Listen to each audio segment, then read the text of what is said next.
আৰম্ভ কৰোঁ দেই, আৰম্ভ কৰিছোঁ। শ্ৰদ্ধেয় সংবাদকৰ্মীসকল,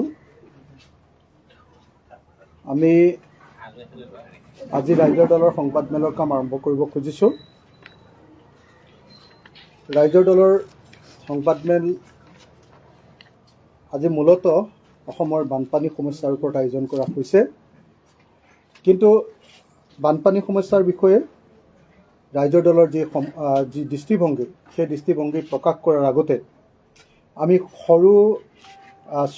অতি চমুকে আমি অসমৰ এটা জাতীয় বিষয়, শিৱসাগৰৰ এটা বিষয়, ৰংঘৰ, তলাতল ঘৰ, শিৱদৌল, এই আটাইবিলাকৰ যিটো দুৰৱস্থা হৈছে এই সম্পৰ্কে খুব চমুকৈ আপোনালোকক অকণমান কৈ ল'ব খুজিছোঁ। এইকেইদিন সংবাদ মাধ্যমত প্ৰকাশ পাই আহিছে যে ৰংঘৰৰ চৌহদত গৰু সোমাবলৈ আৰম্ভ কৰিছে। শিৱদৌলৰ চৌহদ সম্পূৰ্ণৰূপে ঘাঁহেৰে পৰিপূৰ্ণ হৈ গৈছে। এই সন্দৰ্ভত অসমৰ এই পুৰাতাত্ত্বিক সমলসমূহ সংৰক্ষণ কৰিব লাগে বুলি, এইবিলাকৰ প্ৰকৃত সংৰক্ষণ, এইবিলাকৰ উন্নয়ন আৰু এইবিলাকৰ চাফ চিকুণ, এই সন্দৰ্ভত মই অসমৰ মুখ্যমন্ত্ৰীক 3বাৰকৈ সাক্ষাৎ কৰিছিলোঁ। আপোনালোকে সকলোৱে জানে যে আমাৰ ৰাজনৈতিক বিৰোধ থকাৰ পাছতো অসমৰ মুখ্যমন্ত্ৰীক মই বিধানসভা সমষ্টিৰ উন্নয়নৰ কাৰণে 3বাৰকৈ সাক্ষাৎ কৰিছিলোঁ। সেই সাক্ষাতৰ সময়ত মই বাৰম্বাৰ উল্লেখ কৰিছিলোঁ যে আহোম যুগৰ যি ঐতিহাসিক সম্পদসমূহ, শিৱদৌল, দেৱীদৌল, আপোনাৰ ৰংঘৰ, তলাতল ঘৰ, কাৰেংঘৰ, ঘনশ্যাম মন্দিৰ আৰু পুখুৰীসমূহ আদি বিভিন্ন যিবিলাক আমাৰ ঐতিহাসিক সমল আছে, এইবিলাকৰ সংৰক্ষণ কৰিব লাগে। কিন্তু দুৰ্ভাগ্যৰ কথা যে অসম চৰকাৰখনে সামান্যতমো গুৰুত্ব দিয়া নাই। আপোনালোকে জানি আচৰিত হ'ব যে মই বিধায়ক হৈ চৰকাৰৰ পৰা যেতিয়া কাম কৰাব নোৱাৰিলোঁ, অসম চৰকাৰৰ পৰা, অসমৰ পুৰাতাত্ত্বিক বিভাগৰ পৰা, কেন্দ্ৰীয় চৰকাৰৰ পুৰাতাত্ত্বিক বিভাগৰ পৰা, ASI, এই 3টা বিভাগৰ পৰা যেতিয়া কাম কৰাব নোৱাৰিলোঁ, তেতিয়া ঘৰৰ পৰা পইচা নি মই ৰংঘৰৰ বাকৰিত, তলাতল ঘৰৰ বাকৰিত, শিৱদৌলৰ বাকৰিত আৰু ঘনশ্যাম মন্দিৰৰ বাকৰিত নিজেই পইচা খৰচ কৰি তাত প্লেণ্টেশ্যন কৰাবলগীয়া হৈছে। অৰ্থাৎ চৰকাৰখনে বহুত ডাঙৰ ডাঙৰ ফিতাহী মাৰে, কিন্তু অসমৰ জাতীয় সম্পদবিলাক ৰক্ষা কৰিবৰ কাৰণে কোনো ব্যৱস্থা গ্ৰহণ নকৰে। চৰকাৰখনৰ এই আওকণীয়া মনোভাৱক আমি আজি ধিক্কাৰ দিছোঁ আৰু অসম চৰকাৰক অনতিবিলম্বে অসমৰ পুৰাতাত্ত্বিক সমলসমূহ, অসমৰ গৌৰৱময় পুৰাতাত্ত্বিক সমলসমূহ সুৰক্ষিত কৰিবৰ কাৰণে দাবী জনাইছোঁ। ইতিমধ্যে আপোনালোকে সকলোৱে জানে চাগে যে ৰংঘৰৰ পিছফালৰ ৱালখন ভাগি গৈছে, তলাতল ঘৰৰ ৱাল ভাগি আছে। বাৰম্বাৰ দাবী কৰাৰ পাছতো সেইবিলাক কাম এতিয়ালৈকে আৰম্ভ হোৱা নাই। তাৰ ফলস্বৰূপে তাত গৰু সোমাইছে, ছাগলী সোমাইছে, তাত জংঘলেৰে পৰিপূৰ্ণ হৈ গৈছে। আনকি যিকোনো সময়তে ৰংঘৰ বা তলাতল ঘৰ যিকোনো সময়তে আচলতে কালৰ বুকুত লৈ পাব পাৰে, ভাগি যাব পাৰে। কাৰণ তাত ফাট মেলিছে, তাত পানীৰ চিপেজ হৈছে, পানী তললৈ নামি গৈছে, তাত ভেঁকুৰে ধৰিছে, কিন্তু চৰকাৰে কোনো ব্যৱস্থা এতিয়ালৈকে গ্ৰহণ কৰা নাই। গতিকে অতি খঙেৰে সৈতে মই আজি অসমৰ মুখ্যমন্ত্ৰীৰ ওচৰলৈ এখন ইতিমধ্যে স্মাৰক পত্ৰ বা চিঠি দিছোঁ। তাৰ প্ৰতিলিপি ইতিমধ্যে আপোনালোকৰ হাততো প্ৰদান কৰিছোঁ। অসমৰ মুখ্যমন্ত্ৰীৰ হাতত চিঠি দিয়া হৈছে, কৈ দিয়া হৈছে যে আহোম ৰাজত্বকালৰ অসমীয়া জাতিৰ শিৱসাগৰত থকা ঐতিহাসিক সম্পদসমূহ জহিক হৈ যোৱা সন্দৰ্ভত ক্ষোভ প্ৰকাশ। এই সন্দৰ্ভত আমি ইতিমধ্যে ASI, ভাৰত চৰকাৰৰ আৰ্কিঅলজিকেল ছাৰ্ভে অৱ ইণ্ডিয়াৰ হাততো ইতিমধ্যে স্মাৰক পত্ৰ প্ৰদান কৰিছোঁ। অসম চৰকাৰৰ আৰ্কিঅলজি ডিপাৰ্টমেণ্টৰ হাততো স্মাৰক পত্ৰ প্ৰদান কৰিছোঁ আৰু অনতিবিলম্বে অসমৰ এই ঐতিহাসিক সম্পদসমূহ ৰক্ষা কৰিবৰ কাৰণে দাবী জনাইছোঁ। আৰু মই ক'বলৈ বাধ্য যে সঁচাকৈ যদি অসম চৰকাৰ আৰু ভাৰত চৰকাৰৰ পুৰাতত্ত্ব বিভাগে এই সম্পদসমূহ ৰক্ষা কৰিবৰ কাৰণে কোনো ব্যৱস্থা নলয়, তেতিয়াহ'লে মই পুনৰ আন্দোলনৰ কাৰ্যসূচী গ্ৰহণ কৰিবলৈ বাধ্য হ'ম, আকৌ পুৰণি অৱস্থালৈ ঘূৰি যাবলৈ বাধ্য হ'ম। এই কথাটো স্পষ্ট কৰি দিছোঁ, অসম চৰকাৰক স্পষ্ট কৰি দিছোঁ। মই আকৌ কৈছোঁ যে অসমৰ মুখ্যমন্ত্ৰীক আগতে 3বাৰ সাক্ষাৎ কৰা হৈছিলে। আজি অত্যন্ত খঙেৰে সৈতে চিঠি প্ৰদান কৰা হৈছে যে ৰংঘৰ, তলাতল ঘৰ কাৰেংঘৰ এইবিলাক ৰক্ষা কৰাৰ ব্যৱস্থা গ্ৰহণ কৰিব লাগে। জয়সাগৰ পুখুৰী, শিৱসাগৰ পুখুৰী ৰক্ষা কৰাৰ ব্যৱস্থা গ্ৰহণ কৰিব লাগে। শিৱদৌল ৰক্ষা কৰাৰ ব্যৱস্থা গ্ৰহণ কৰিব লাগে। আৰু যদি নকৰে তেতিয়াহ'লে চৰকাৰৰ বিৰুদ্ধে ব্যাপক ৰূপত প্ৰতিবাদী কাৰ্যসূচী গ্ৰহণ কৰিবলৈ বাধ্য হ'ব লাগে। ধন্যবাদ। এতিয়া আমি মূল বিষয়টোৰ ওপৰত আপোনালোকৰ লগত মত বিনিময় কৰিব খুজিছোঁ। আপোনালোকে সকলোৱে জানে যে কালি অসমৰ মুখ্যমন্ত্ৰীজনে ঘোষণা কৰিছে যে বানপানী সমস্যাক ৰাষ্ট্ৰীয় সমস্যাৰূপে ঘোষণা কৰাৰ কোনো প্ৰশ্ন উত্থাপন নহয়। ইতিমধ্যে অসমৰ সকলো পেপাৰত এই সম্পৰ্কীয় বাতৰি আহিছে। সকলো পেপাৰত আহিছে যে বান সমস্যাক ৰাষ্ট্ৰীয় সমস্যা হিচাপে ঘোষণা কৰাৰ দাবীত নৎসাত হিমন্ত বিশ্ব শৰ্মাৰ। ঠিক তেনেকৈ আহিছে যে বান ৰাষ্ট্ৰীয় সমস্যা হ'লে অসমে কেন্দ্ৰৰ পৰা এটকাও নাপাব। এনেকুৱা ধৰণৰ ফাংফুঙীয়া কথা কৈ, এনেকুৱা ধৰণৰ গুৰুত্বহীন কথা কৈ অসমৰ মুখ্যমন্ত্ৰীজনে অসমৰ জনতাক আভুৱা ভৰাৰ চেষ্টা কৰিছে। অসমৰ মুখ্যমন্ত্ৰীজন এজন আত্মসমৰ্পণকাৰী, ছাৰেণ্ডাৰ্ড মেণ্টেলিটিৰ মানুহ।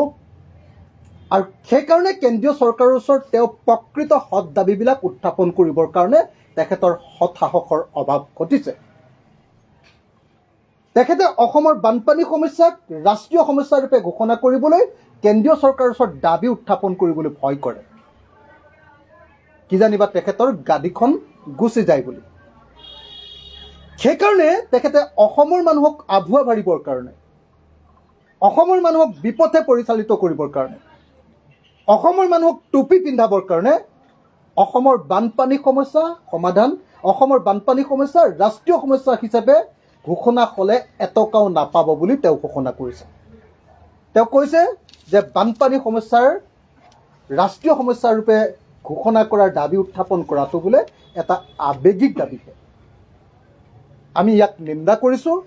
আৰু মুখ্যমন্ত্ৰীজনৰ এনেকুৱা বেবেৰিবাং, এনেকুৱা অৰ্থহীন, এনেকুৱা দুৰ্বলচিতীয়া, এনেকুৱা আত্মসমৰ্পণকাৰী বাক্যক আমি ঘৃণা কৰিছোঁ। আমাৰ খুব স্পষ্ট কথাটো হ'ল যে ভাৰত চৰকাৰে যদি বাংলাদেশৰ পৰা হিন্দু বাংলাদেশী আনিবৰ কাৰণে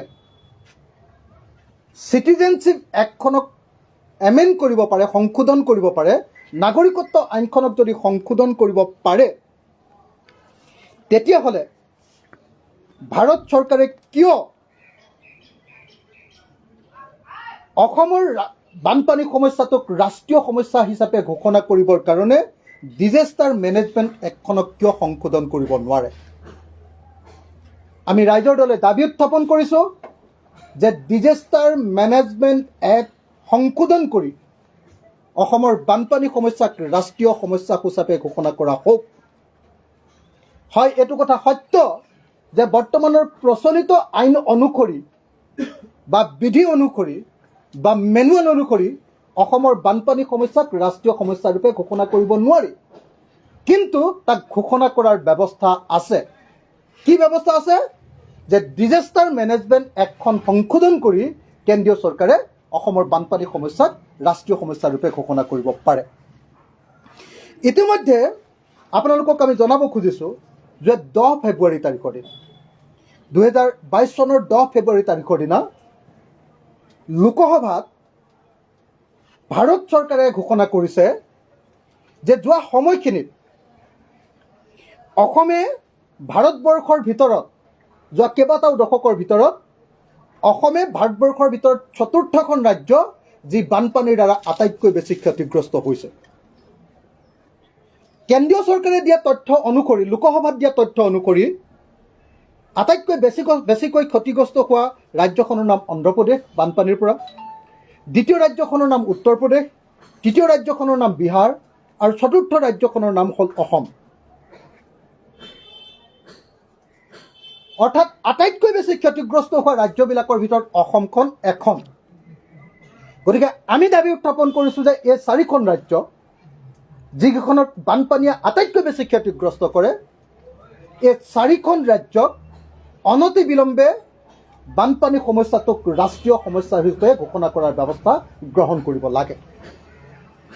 দ্বিতীয় কথাটো হ'ল যে এই যে 4খন আটাইতকৈ বেছিকৈ ক্ষতিগ্ৰস্ত হোৱা ৰাজ্য, এই ক্ষতিগ্ৰস্ত হোৱা ৰাজ্যবিলাকৰ ভিতৰত আপোনালোকক জনাব খোজোঁ যে এই 4খন ৰাজ্যৰ ভিতৰত অসমত আটাইতকৈ বেছিকৈ ক্ষতিগ্ৰস্ত হৈছিলে 3.82 মিলিয়ন হেক্টৰ মাটি যোৱা সময়খিনিত ক্ষতিগ্ৰস্ত হৈছে। আটাইতকৈ বেছি ক্ষতিগ্ৰস্ত হৈছিলে মই অলপ আগতে ক'লোঁ Andhra Pradesh.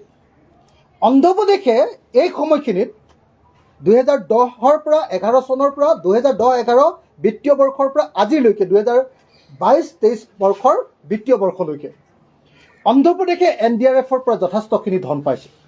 NDRF national disaster management ফাণ্ডৰ পৰা কিমান ধন পাইছে? 2010-11 চনৰ পৰা অন্ধ্ৰপ্ৰদেশে লাভ কৰিছে 6,210.474 কোটি টকা। উত্তৰ প্ৰদেশে লাভ কৰিছে 5,969.879 কোটি টকা আৰু বিহাৰীয়েও লাভ কৰিছে 4,978.9 কোটি টকা। ক'ৰ পৰা লাভ কৰিছে? NDRF পুঁজিৰ পৰা। কিন্তু অসমে এই সময়খিনিত কিমান লাভ কৰিছে জানেনে?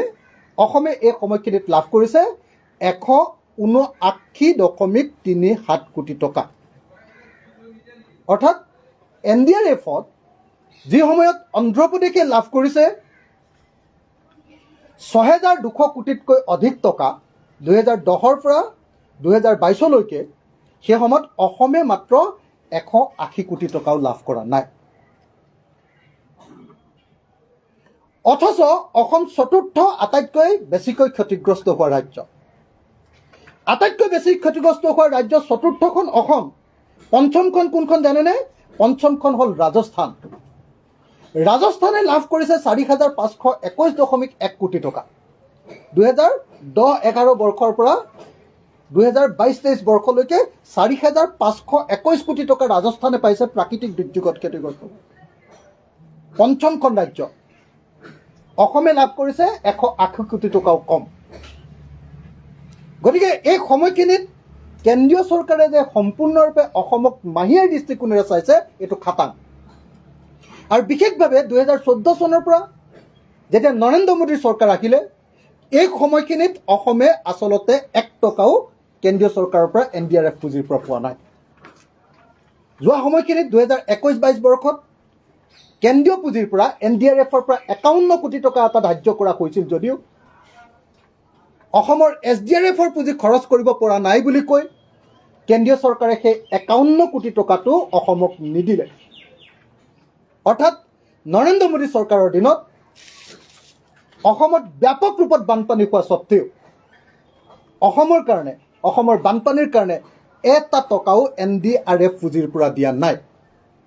মই SDRF পুঁজিৰ কথা নকওঁৱে, ইতিমধ্যে SDRF পুঁজিৰ কথা বহুতে কৈ আছে যে SDRF পুঁজিটো যথেষ্ট পৰিমাণৰ কম টকা অসমৰ কাৰণে দিয়া হৈছে, কিন্তু NDRF পুঁজিত আমি দেখিছোঁ যে নৰেন্দ্ৰ মোদী চৰকাৰৰ দিনত আমাক সম্পূৰ্ণৰূপে বঞ্চনা কৰা হৈছে।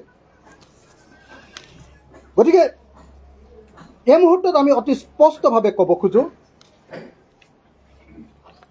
যে অসমৰ ক্ষেত্ৰত আৰু এটা তথ্য আপোনালোকক দি যাওঁ। অসমে 2021-22 বৰ্ষত NDRF পুঁজিৰ পৰা প্ৰাকৃতিক দুৰ্যোগৰ কাৰণে 1,018.19 কোটি টকা আমি দাবী কৰিছিলোঁ। কিন্তু আমাক তাৰ কাৰণে 51.53 কোটি টকাৰ চেংচন এটা দিয়া হৈছিলে। কিন্তু দুৰ্ভাগ্যৰ কথা মই অলপ আগতেই ক'লোঁ যে SDRF-ৰ পুঁজি খৰচ কৰিব পৰা নাই বুলি কৈ কেন্দ্ৰীয় চৰকাৰে আমাৰ কাৰণে অনুমোদন দিয়া NDRF-ৰ সেই 51.53 কোটি টকাটো আমাক ঘূৰাই নিদিলে, প্ৰাপ্য ধনটো আমাক নিদিলে। অথচ এই সময়খিনি গুজৰাটক 1,000 কোটি টকাৰ এডভান্স দিয়া হৈছে প্ৰাকৃতিক দুৰ্যোগ পুঁজি বিধানত। গুজৰাটক 1,000 কোটি টকাৰ এডভান্স দিয়া হৈছে আৰু অসমক দিয়া হৈছে 0 কোটি টকা, 1 টকাও দিয়া হোৱা নাই। গতিকে এই মুহূৰ্তত অন্ধ্ৰপ্ৰদেশক 1081 কোটি টকা দিয়া হৈছে, কিন্তু অসমক 1 টকাও দিয়া হোৱা নাই। গতিকে এইটোৰ পৰা প্ৰমাণিত হৈ যায় যে কেন্দ্ৰীয় চৰকাৰে অসমক সম্পূৰ্ণৰূপে ওলাই কৰিছে বান আৰু খহনীয়াৰ ক্ষেত্ৰত। কেন্দ্ৰীয় চৰকাৰে অসমক সম্পূৰ্ণৰূপে মাহিৰ দৃষ্টিকোণেৰে চাইছে, আৰু সেইকাৰণে এই মুহূৰ্তত অসমৰ বানপানীক ৰাষ্ট্ৰীয় সমস্যা হিচাপে ঘোষণা কৰাৰ কোনো বিকল্প নাই। আমি অসমৰ বানপানীক ৰাষ্ট্ৰীয় সমস্যা হিচাপে ঘোষণা কৰিবৰ কাৰণে ৰাইজৰ দলে পুনৰ দাবী উত্থাপন কৰিলোঁ। মই আপোনালোকক আৰু এটা তথ্য দিব খুজিছোঁ। আপোনালোকৰ সংবাদকৰ্মীসকলে সকলোৱে জানে যে 2017 চনত যেতিয়া অসমত বানপানী হৈছিলে, ভাৰতবৰ্ষৰ প্ৰধানমন্ত্ৰী নৰেন্দ্ৰ মোদী ডাঙৰীয়া অসমলৈ আহিছিল। আপোনালোকে সকলোৱে জানে যে নৰেন্দ্ৰ মোদী ডাঙৰীয়াই তেতিয়া 2350 কোটি টকাৰ এটা পেকেজ ঘোষণা কৰিছিলে উত্তৰ পূৰ্বাঞ্চলৰ দুৰ্যোগৰ কাৰণে। মই মুখ্যমন্ত্ৰী হিমন্ত বিশ্ব শৰ্মাক সুধিব খুজিছোঁ যে এই 2350 কোটি টকাৰ পেকেজটো অসমে পালেনে? আমি সকলোৱে জানো যে অসমে তাৰ পৰা এটাও টকা পোৱা নাই। প্ৰধানমন্ত্ৰী নৰেন্দ্ৰ মোদীয়ে 2017 চনত আপোনালোকে সকলোৱে জানে সেই ঘোষণা দি যোৱাৰ পাছত এটাও টকা এতিয়ালৈকে অসমে লাভ কৰা নাই। অথচ সেই সময়তে বিত্তমন্ত্ৰী হৈ আছিলে হিমন্ত বিশ্ব শৰ্মা। হিমন্ত বিশ্ব শৰ্মাই ঘোষণা কৰিছিলে যে এই যে 2350 কোটি টকাটো নৰেন্দ্ৰ মোদীয়ে ঘোষণা কৰিছে, তাৰ 2000 কোটি টকা সামগ্ৰিকভাৱে উত্তৰ পূৰ্বাঞ্চলৰ প্ৰাকৃতিক দুৰ্যোগৰ কাৰণে দিয়া হৈছে। 100 কোটি টকাৰ ব্ৰহ্মপুত্ৰ অধ্যয়ন কৰিবৰ কাৰণে এখন বিশেষজ্ঞ কমিটি গঠন কৰা হ'ব, তাৰ কাৰণে 100 কোটি টকা দিয়া হৈছে। আৰু 250 কোটি টকা অসমৰ বানপানীৰ তাৎক্ষণিক ক্ষয়ক্ষতিৰ কাৰণে দিয়া হৈছে। কিন্তু দুৰ্ভাগ্যৰ কথা যে এই 2350 কোটি টকাৰ এটাও টকা অসমে পাবলৈ সক্ষম নহ'ল। অৰ্থাৎ নৰেন্দ্ৰ মোদী ডাঙৰীয়াই ঝুমলাবাজি কৰিলে।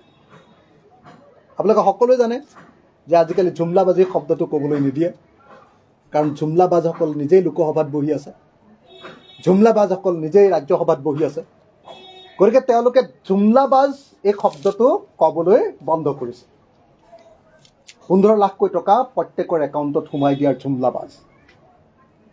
অসমক 2017 চনত গুৱাহাটীলৈ আহি 2350 কোটি টকা বানপানীৰ ক্ষতিগ্ৰস্তৰ কাৰণে দিয়াৰ কথা, এই জুমলাবাজিৰ কথাটো এতিয়া ক'বলৈ তেওঁলোকে সম্পূৰ্ণৰূপে মুখ বন্ধ কৰিছে। কিন্তু আমি মুখ বন্ধ নকৰোঁ।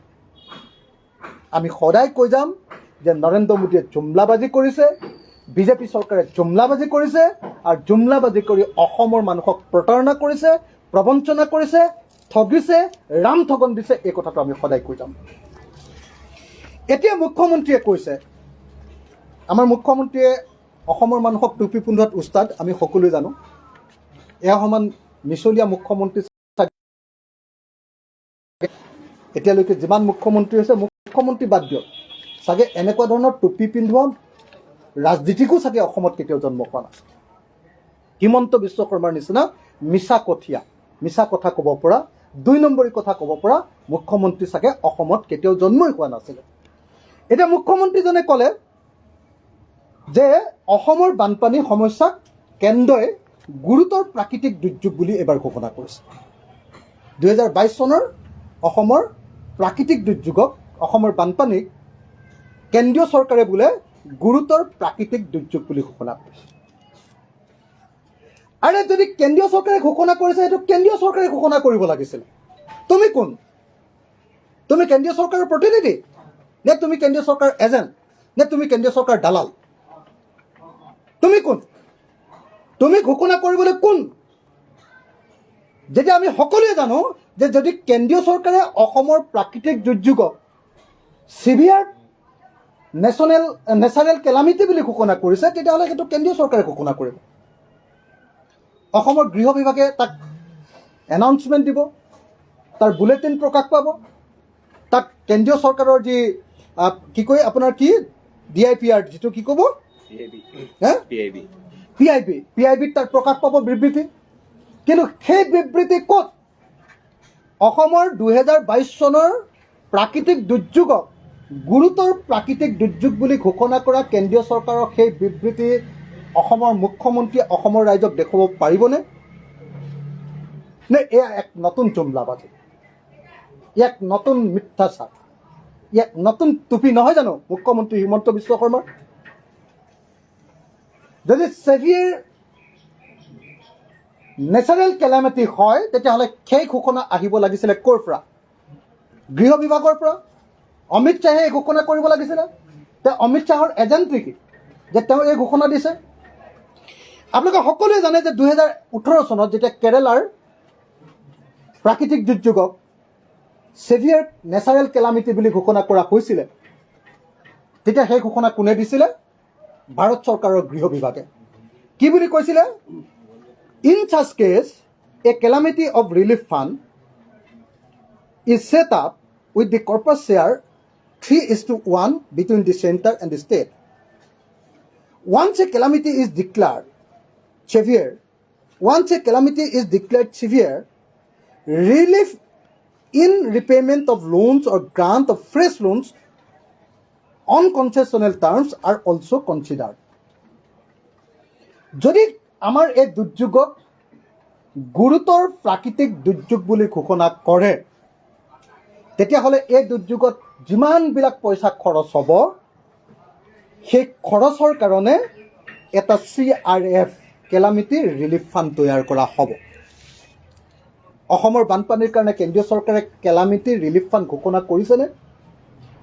আমিতো শুনা নাই। যদি সঁচাকৈ ছেভিয়াৰ যদি নেচাৰেল ডিজাষ্টাৰ হয়, তেতিয়াহ'লে নিশ্চিতভাৱে আমাৰ ইয়াত CRF এটা ঘোষণা কৰা হ'ব।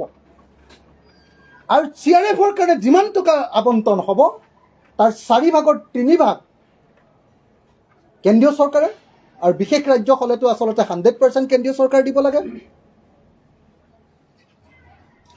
আৰু অসমে 0 টকা দিব লাগে। কিন্তু দুৰ্ভাগ্যৰ কথা যে অসমৰ মুখ্যমন্ত্ৰীয়ে ঘোষণা কৰিলে যে অসমৰ প্ৰাকৃতিক দুৰ্যোগক এইবাৰ 2022 চনৰ বানপানী আৰু গৰাখহনীয়াত ছেভিয়াৰ নেচাৰেল কেলামিটি বুলি ঘোষণা কৰা হৈছে, অথচ এতিয়ালৈকে CRF বা কেলামিটি ৰিলিফ ফাণ্ড এতিয়ালৈকে ঘোষণা কৰা হোৱা নাই। গতিকে মুখ্যমন্ত্ৰীয়ে যে মিছা কথা কৈছে, এই কথাটোৰ পৰা দেখ-দেখকৈ প্ৰমাণিত হয়। আমি আপোনালোকক অতি স্পষ্ট ভাষাত ক'ব খোজোঁ যে যদিহে সঁচাকৈ কেন্দ্ৰীয় চৰকাৰে ইয়াক গুৰুতৰ প্ৰাকৃতিক দুৰ্যোগ বুলি ঘোষণা কৰে, তেতিয়াহ'লে আমাৰ কাৰণে দুৰ্যোগ সাহায্য পুঁজি ঘোষণা হ'ব লাগে। আৰু দুৰ্যোগ সাহায্য পুঁজিত কিমান টকা দিয়া হৈছে সেইটো ঘোষিত হ'ব। কিন্তু আমাৰ মিথ্যাচাৰী, আমাৰ মিছলীয়া, আমাৰ 2 নম্বৰী মুখ্যমন্ত্ৰীজনে মিছাকৈ অসমৰ মানুহক বিপথে পৰিচালিত কৰিবৰ কাৰণে কেন্দ্ৰীয় চৰকাৰৰ উদ্ধৃতিৰে অসমৰ এই সমস্যাক কেন্দ্ৰীয় চৰকাৰে গুৰুতৰ প্ৰাকৃতিক দুৰ্যোগ ঘোষণা কৰা বুলি মিছাকৈ আমাৰ আগত ক'ব খুজিছে। এই মুহূৰ্তত আমি কেন্দ্ৰীয় চৰকাৰক 2022 চনৰ প্ৰাকৃতিক দুৰ্যোগক, অসমৰ প্ৰাকৃতিক দুৰ্যোগক, উত্তৰ কাছাৰৰ যি ভূমিস্খলন হৈছিলে, তাৰ পৰৱৰ্তী সময়ত আমাৰ বানপানী আৰু অসমৰ যি গৰাখহনীয়া, এই সমস্ত দুৰ্যোগটোক, যিটো দুৰ্যোগত 250 মানুহৰ মৃত্যু ঘটিছে, সেই দুৰ্যোগটোক অনতিবিলম্বে গুৰুতৰ প্ৰাকৃতিক দুৰ্যোগ বুলি ঘোষণা কৰিবৰ কাৰণে আমি দাবী উত্থাপন কৰিছোঁ।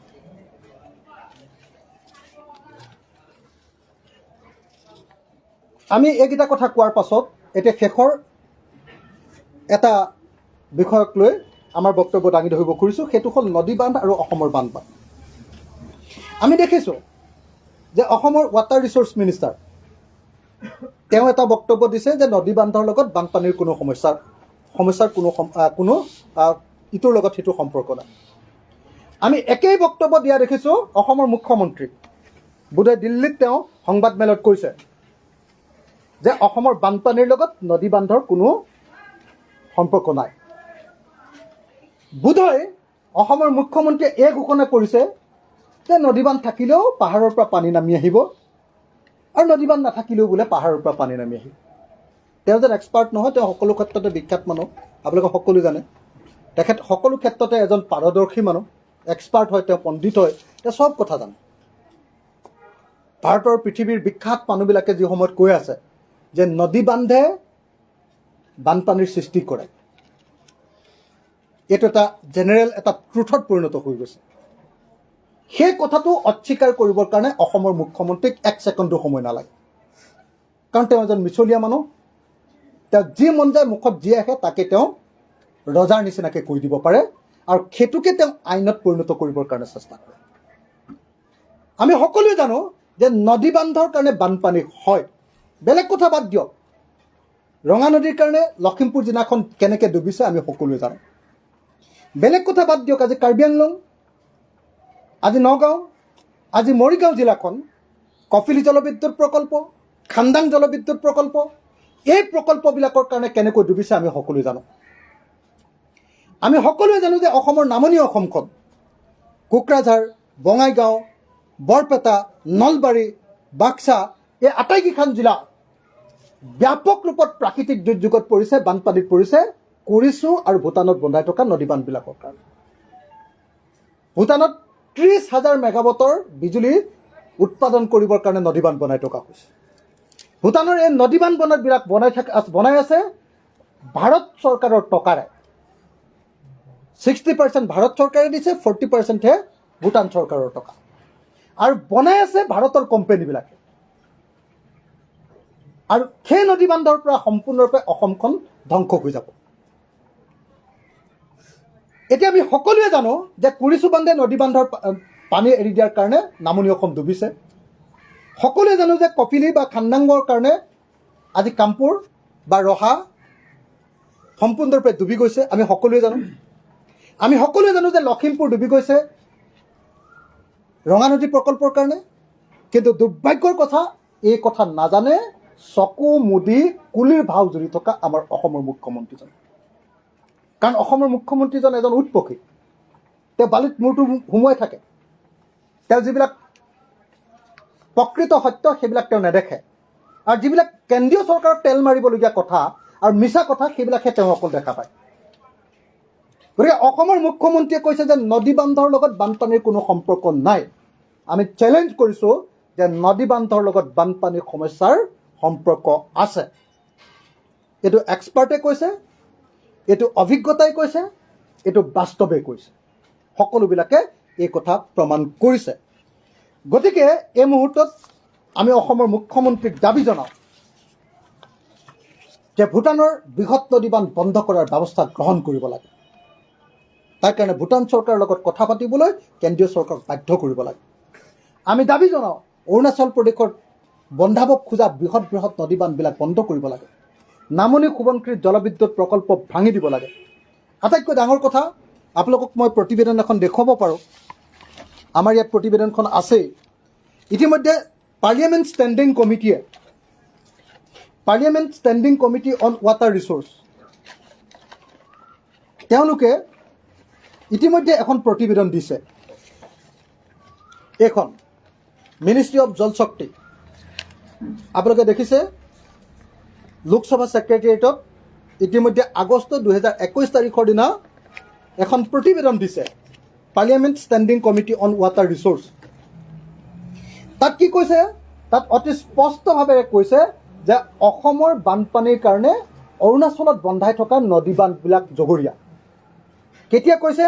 আগষ্ট 2021 তাৰিখৰ দিনা, 21 তাৰিখ মাহত, 2021 আগষ্ট মাহত পাৰ্লিয়ামেণ্টাৰী ষ্টেণ্ডিং কমিটিয়ে কৈছে যে অসমত হোৱা বানপানীৰ কাৰণে অৰুণাচলত বন্ধাই থকা আৰু ইতিমধ্যে বান্ধি শেষ হৈ যোৱা নদী বান্ধবিলাক জগৰীয়া হয়। তাৰ কাৰণে তেওঁলোকে পৰামৰ্শ দিছে যে কেন্দ্ৰীয় চৰকাৰ, অৰুণাচল চৰকাৰ আৰু অসম চৰকাৰ, তিনিখন চৰকাৰে বহি লৈ ইয়াৰ ওপৰত কাৰ্যব্যৱস্থা গ্ৰহণ কৰিব লাগে। আৰু অসমৰ মুখ্যমন্ত্ৰীজনে কৈছে যে নহয়, নদী বান্ধৰ কাৰণে, অৰুণাচলৰ নদী বান্ধৰ কাৰণে অসমত বানপানী পোৱা নাই। এই মুখ্যমন্ত্ৰীজনক উৎপক্ষী বুলি নকৈ কাক উৎপক্ষী বুলি আমি ক'ম? এই মুখ্যমন্ত্ৰীজনক মিছলীয়া বুলি নকৈ আমি কাক মিছলীয়া মুখ্যমন্ত্ৰী বুলি ক'ম? গতিকে এই মুহূৰ্তত আমি দাবী জনাইছোঁ, অসমৰ মুখ্যমন্ত্ৰীক আমি চেলেঞ্জ কৰিছোঁ, হিমন্ত বিশ্ব শৰ্মাক প্ৰত্যাহ্বান জনাই কৈছোঁ যে আপুনি সাধু কথা শুনাব নালাগে, আপুনি মিছলীয়া কথা কৈ কৈ আমাক ঠগিব নালাগে। আপুনি এই প্ৰতিবেদনখন এবাৰ পঢ়ি চাওক। মই চেলেঞ্জ কৰি কৈছোঁ, আপুনি এই প্ৰতিবেদনখন পঢ়া নাই, আৰু যদি পঢ়িছেও আপুনি এই প্ৰতিবেদনখন বুজি পোৱা নাই, আৰু যদি বুজি পাইছে আপুনি অসমীয়া মানুহক মিছা কথাৰে ঠগিব খুজিছে। Standing Committee on Water Resources 2020-21, 7 Lok Sabha, 12 report, Lok Sabha Secretariat, New Delhi, August 2021. এই যিটো ৰিপৰ্ট দিছে, flood management in country including international water treaties in the field of water resource management with particular reference to treaty agreement entered into with China, Pakistan and Bhutan. China, Pakistan আৰু ভূটানৰ লগত যিবিলাক treaty হৈছে তাৰ ভিত্তিত যিবিলাক আমাৰ পানীৰ যিটো সমস্যা সেই সমস্যাটোৰ ওপৰত এই প্ৰতিবেদন দিয়া হৈছে। আৰু এই প্ৰতিবেদনত স্পষ্ট ৰূপত কৈছে যে অসমত হোৱা বানপানীৰ কাৰণে অৰুণাচলত বন্ধাই থকা আৰু বান্ধি কৈ যোৱা নদী বান্ধবিলাক জগৰীয়া। অথচ অসমৰ মুখ্যমন্ত্ৰীজনে অসমৰ স্বাৰ্থ বিঘ্নিত কৰি তেওঁ কৈছে যে বানপানীৰ লগত নদী বান্ধৰ সমস্যাৰ কোনো সম্পৰ্ক নাই। গতিকে আমি অসমৰ মুখ্যমন্ত্ৰীক প্ৰত্যাহ্বান জনাইছোঁ, এই প্ৰতিবেদন পঢ়ি চাওক আৰু অসমৰ বানপানী সমস্যা সমাধান কৰিবৰ কাৰণে নদী বান্ধৰ প্ৰশ্নটোত গুৰুত্ব দিয়ক। আমি শেষত বানপানীত ক্ষতিগ্ৰস্ত লোকৰ ক্ষতিপূৰণ সম্পৰ্কীয় কথাটো কৈ আমাৰ সংবাদমেল সামৰণি মাৰিব খুজিছোঁ। 2022 চনত অসমত সম্পূৰ্ণ নষ্ট হৈছে ঘৰ নষ্ট হৈছে 25,670টা। আৰু এই 25,670টা ঘৰৰ বিনিময়ত এটা ঘৰত কেৱল 95,100 টকাহে দিয়াৰ ব্যৱস্থা কৰিব খোজা হৈছে। অকল 95,100 টকাৰে এটা ভাগি যোৱা ঘৰ বন্ধোৱাটো সম্ভৱনে? পকা ঘৰ তাতো 95,100 টকা, কেঁচা ঘৰ তাতো 95,100 টকা। 95,100 টকাৰে পকা ঘৰ কেঁচা ঘৰ বাদ দিয়ক, আজিৰ যুগত এটা কোঠাও বনোৱাটো সম্ভৱপৰ হয়নে? গতিকে আমি অসম চৰকাৰক দাবী উত্থাপন কৰিছোঁ যে কেন্দ্ৰীয় চৰকাৰৰ লগত কথা পাতি অচিৰে সম্পূৰ্ণৰূপে ভাগি যোৱা এটা ঘৰৰ কাৰণে অন্তত পক্ষে 10 লাখ টকাৰ ক্ষতিপূৰণ দিয়াৰ ব্যৱস্থা গ্ৰহণ কৰক। আংশিকভাৱে ক্ষতিগ্ৰস্ত হোৱা আমাৰ ঘৰৰ সংখ্যাটো হ'ল 2,78,260টা। এনেকুৱা ক্ষেত্ৰত আংশিকভাৱে ক্ষতিগ্ৰস্ত পকী ঘৰৰ কাৰণে 5,200 টকাহে দিয়া হয় আৰু কেঁচা ঘৰৰ কাৰণে 3,200 টকা দিয়া হয়। 5,200 টকা এখন খিৰিকীও আজিকালি নহয়। অথচ এটা পকী ঘৰ ক্ষতিগ্ৰস্ত হ'লে 5,200 টকা দিয়া হয়। গতিকে এই যে 5,200 টকা, 3,200 টকা আৰু 95,100 টকা, এই যি ক্ষতিপূৰণ, এই ক্ষতিপূৰণ বন্ধ কৰি অন্তত পক্ষে 10 লাখ টকাৰ ক্ষতিপূৰণ সমস্ত ঘৰটো ভাগি গ'লে আৰু আংশিকভাৱে ভাগি গ'লে অন্তত 5 লাখ টকাৰ ক্ষতিপূৰণ আৰু মানুহ মৰিলে অন্তত 20 লাখ টকাৰ ক্ষতিপূৰণ দিবৰ কাৰণে আমি দাবী উত্থাপন কৰিছোঁ। অসমৰ মুখ্যমন্ত্ৰীয়েতো বিৰাট ডাঙৰ মানুহ দেখুৱাই থাকে, বিৰাট শক্তিশালী মানুহ, তেওঁৰ লগত বোলে অমিত শ্বাহৰ বিৰাট ভাল সম্পৰ্ক, ককাই ভাইৰ নিচিনা বোলে। প্ৰধানমন্ত্ৰীয়েতো তেওঁক একেবাৰে চুমাই খাই দিয়ে, নহয় জানো? তো সেই প্ৰধানমন্ত্ৰীক ক'ব লাগে যে 95,100 টকাত অসমত এটা ঘৰ বনাব নোৱাৰি। তাকো সম্পূৰ্ণৰূপে বানপানীয়ে উটুৱাই নিয়া ঘৰটো, তাত ফাউণ্ডেশ্যনটো বনাবৰ কাৰণেই, অৰ্থাৎ তাত মাটি পেলাবৰ কাৰণেই 95,000 টকাতকৈ বেছি টকা লাগিব। এটা পকা ঘৰ সেইটোৱে বনাব পাৰিব নেকি? গতিকে মুখ্যমন্ত্ৰীয়ে কেন্দ্ৰীয় চৰকাৰক জনাব লাগে যে অসমৰ বানপীড়িত মানুহৰ কাৰণে অতি কমেও সম্পূৰ্ণ ভাঙি দিয়া ঘৰটোৰ কাৰণে 10 লাখ টকা, আধা ভাঙি দিয়া ঘৰটোৰ কাৰণে 5 লাখ টকা আৰু মানুহৰ মৃত্যুৰ কাৰণে 20 লাখ টকাৰ ক্ষতিপূৰণ দিয়াৰ ব্যৱস্থা কৰিব। আমি এই দাবী উত্থাপন কৰিছোঁ আৰু এইটো জুলাই মাহৰ ভিতৰতে যিমানবিলাক ঘৰ ভাঙি গৈছে সেই সম্পূৰ্ণ ঘৰ মেৰামতি কৰিবৰ কাৰণে আৰু বনাবৰ কাৰণে পইচাবিলাক দিবৰ কাৰণে আমি দাবী উত্থাপন কৰিছোঁ। লগতে যিমানবিলাক মথাউৰি ভাগি আছে, সেইদিনা বজালিত যে চাবলৈ গ'লোঁ, মেডিকুচি গাঁৱৰ মানুহৰ আপোনালোকে ঘৰবিলাক দেখিলে কান্দি দিব। 26টা ঘৰ সম্পূৰ্ণৰূপে উটুৱাই লৈ গ'ল। এইখন চৰকাৰ বোলে খিলঞ্জীয়াৰ চৰকাৰ। মেডিকুচি গাঁৱৰ প্ৰত্যেকজন মানুহে খিলঞ্জীয়া অসমীয়া মানুহ হয়, অসমৰ খিলঞ্জীয়া থলুৱা অসমীয়া মানুহ হয়। তেওঁলোকৰ ঘৰ সম্পূৰ্ণৰূপে উৰুৱাই লৈ গুচি গ'ল। যুদ্ধ বিধ্বস্ত অৱস্থাৰ নিচিনা তেওঁলোকৰ পৰিৱেশ। অথচ তাৰ কাৰণে 1 টকাও তেওঁলোকক দিয়া হোৱা নাই। 1 নম্বৰ। 2 নম্বৰ, তেওঁলোকৰ কাৰণে এই যে ভাগি যোৱা মথাউৰিটো এতিয়া অন্তত পক্ষে তাৎক্ষণিকভাৱে মেৰামতি কৰিবৰ কাৰণে কোনো ব্যৱস্থা কৰা হোৱা নাই। মই অসমৰ মুখ্যমন্ত্ৰীক ফোনযোগে জনাইছোঁ, অসমৰ মুখ্যমন্ত্ৰীক হোৱাটছআপ যোগে জনাইছোঁ, 3 বাৰকৈ মই এই সন্দৰ্ভত ৱাটাৰ ৰিচোৰ্চ মিনিষ্টাৰ পীযুষ হাজৰিকাৰ লগত কথা পাতিছোঁ, মেমৰেণ্ডাম দিছোঁ, অথচ এতিয়ালৈকে মেধিকুচি আৰু অন্যান্য ভাগি যোৱা মথাউৰিবিলাক মেৰামতি কৰিবৰ কাৰণে, কাৰণ আকৌ জুলাই মাহত আগষ্ট মাহত আকৌ বানপানী আহিব, বানপানী অহাৰ লগে লগে আকৌ ভাগি যোৱা মথাউৰিত পানী সোমাব, আকৌ মানুহবিলাকৰ অৱস্থা বেয়া হ'ব। গতিকে তাৰ অনতিবিলম্বে তাৎক্ষণিক কাম কৰিবৰ কাৰণে দাবী উত্থাপন কৰি আছোঁ, কিন্তু চৰকাৰে এতিয়ালৈকে গুৰুত্ব দিয়া নাই। মই আপোনালোকক জনাওঁ, যি সময়ত অসমত আটাইতকৈ বানপানী হৈ আছিলে তেতিয়া মহাৰাষ্ট্ৰৰ MLA বিলাক যে এই হোটেলখনত আছিলে, কি হোটেল? ৰেডিছন ব্লু মিনিষ্টাৰ, যি সময়ত ভাৰতবৰ্ষৰ গুৰুতৰ প্ৰাকৃতিক দুৰ্যোগ, মুখ্যমন্ত্ৰীয়ে কোৱা মতে গুৰুতৰ প্ৰাকৃতিক দুৰ্যোগত অসম বিধ্বস্ত হৈ গৈছিলে, সেই সময়ত অসমৰ ৱাটাৰ ৰিচোৰ্চ মিনিষ্টাৰ, জলসম্পদ মন্ত্ৰীয়ে কি কৰি আছিলে জানেনে? জলসম্পদ মন্ত্ৰীৰ সেই সময়ৰ অফিচিয়েল ডিউটি কি আছিলে জানেনে? সেই সময়ৰ অফিচিয়েল ডিউটি আছিলে এই পঞ্চতাৰকা হোটেলত মহাৰাষ্ট্ৰৰ MLA বিলাকৰ কেম্প ইনচাৰ্জ আছিলে। তেওঁ কেম্প ইনচাৰ্জ। পীযুষ হাজৰিকা আছিলে অসমৰ প্ৰাকৃতিক দুৰ্যোগ হৈ থকা অৱস্থাত, মুখ্যমন্ত্ৰীয়ে কোৱা গুৰুতৰ প্ৰাকৃতিক দুৰ্যোগ হৈ থকা অৱস্থাত মহাৰাষ্ট্ৰৰ বিসম্বাদী MLA বিলাকৰ অসমৰ হোটেলত থকাৰ কেম্প ইনচাৰ্জ তেওঁ আছিলে।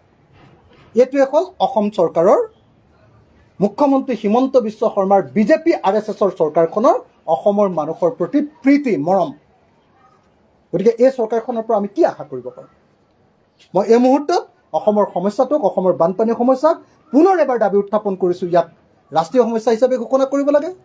ইয়াক গুৰুতৰ প্ৰাকৃতিক দুৰ্যোগ, 2022 চনৰ এই প্ৰাকৃতিক দুৰ্যোগক গুৰুতৰ প্ৰাকৃতিক দুৰ্যোগ ৰূপে ঘোষণা কৰিব লাগে। তাৰ কাৰণে কেলামিটি ফাণ্ড ঘোষণা কৰিব লাগে আৰু এই ফাণ্ডৰ 100% কেন্দ্ৰীয় চৰকাৰক দিবৰ কাৰণে দাবী উত্থাপন কৰিছোঁ। আৰু ক্ষতিগ্ৰস্ত প্ৰত্যেকটো পৰিয়ালক যথোপযুক্ত ক্ষতিপূৰণ দিবলৈ 10 লাখ টকা, 20 লাখ টকা আৰু 5 লাখ টকাৰ ক্ষতিপূৰণ দিবলৈ, আৰু লগতে ভাগি থকা মথাউৰিবিলাক তাৎক্ষণিক